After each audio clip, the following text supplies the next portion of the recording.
Hi കൂട്ടുകാരെ, എൻ്റെ video കാണുന്ന എല്ലാ കൂട്ടുകാർക്കും സുഖമാണല്ലോ. ഞാൻ ഇന്നിവിടെ ചോറിനും ചപ്പാത്തിക്കും പറ്റിയ ഒരു കറിയാണ് തയ്യാറാക്കിയിരിക്കുന്നത്. ഇത് വളരെ ടേസ്റ്റുള്ള കറിയാണ്, നല്ല ഹെൽത്തി ആയിട്ടുള്ളതാണ്, ആരോഗ്യത്തിനും വളരെ നല്ലതാണ് ഈ കറി.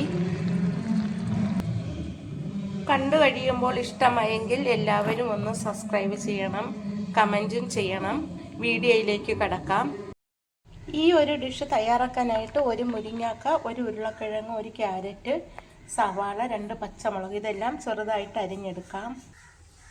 ഇതുപോലെ എല്ലാം കട്ട് ചെയ്തെടുക്കണം. ഇനി വെക്കാനുള്ള പാത്രത്തിൽ വെള്ളം ചൂടാകുമ്പോൾ അതിലേക്ക് 1/2 സ്പൂൺ ഉപ്പ് പാകത്തിന് ചേർത്ത് കൊടുക്കാം.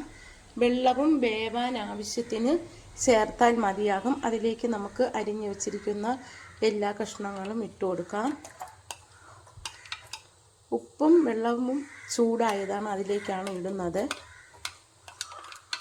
എല്ലാ കഷ്ണങ്ങളും അതിലേക്ക് ഇട്ട് കൊടുക്കാം.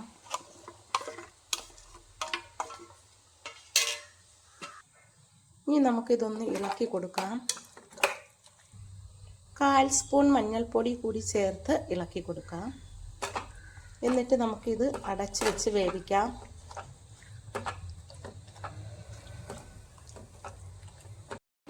കഷ്ണങ്ങളൊക്കെ വെന്തോന്നൊന്ന് തുറന്ന് നോക്കാം. വെന്ത് വരുന്നുണ്ട്. കുറച്ച് സമയം കൂടി ഒന്ന് അടച്ച് വെച്ച് വേവിക്കാം.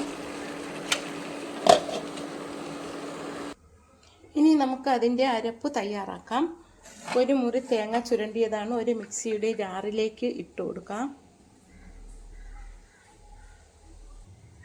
ഒരു പച്ചമുളക് ഇട്ട് കൊടുക്കാം. 2-3 വെളുത്തുള്ളി ഇടാം.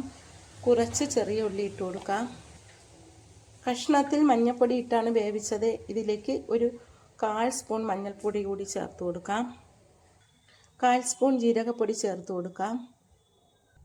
ഇനി ഇതെല്ലാം കൂടി ഒന്ന് അരച്ചെടുക്കാം. കഷ്ണങ്ങളെല്ലാം വെന്ത് വന്ന് നമുക്ക് ഇനി ഇതിലേക്ക് അരപ്പ് ചേർത്ത് കൊടുക്കാം.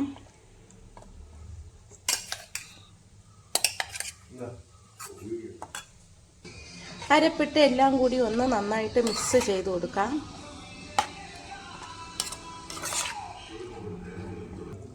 മിക്സിയും കൂടി കഴുകി ഒഴിച്ചിട്ട് ഒന്നുകൂടി തിളപ്പിക്കാം. ഇനി ആ കറിയിലേക്ക് കടുക് വറുത്ത് താളിക്കണം. അതിനായിട്ട് നമുക്ക് എണ്ണയിലേക്ക് കടുക് ഇട്ട് കൊടുക്കാം. അതിലേക്ക് ഉള്ളിയും മുളകും ഇട്ട് കൊടുക്കാം. ഇനി നമ്മൾ ഇതിലേക്ക് മൂത്ത് വരുമ്പോൾ ഉലുവാപ്പൊടി കൂടി ചേർക്കണം കറിയിൽ ഒഴിക്കാനായിട്ട്. 2 കൊത്ത് കറിവേപ്പിലയും ചേർക്കാം. ഉലുവാപ്പൊടി ചേർക്കുമ്പോഴാണ് ഈ കറിയുടെ സ്വാദ് കൂടുന്നത്. കുറച്ച് ഉലുവാപ്പൊടി കൂടി ചേർത്ത് അപ്പോൾ തന്നെ തീ ഓഫ് ചെയ്ത് അതിലേക്ക് ഒഴിച്ചു കൊടുക്കാം. ഇപ്പോൾ ഇത് നല്ല ഒരു കറിയായി. ചോറ് കഴിക്കാൻ പറ്റിയ കറിയാണിത്.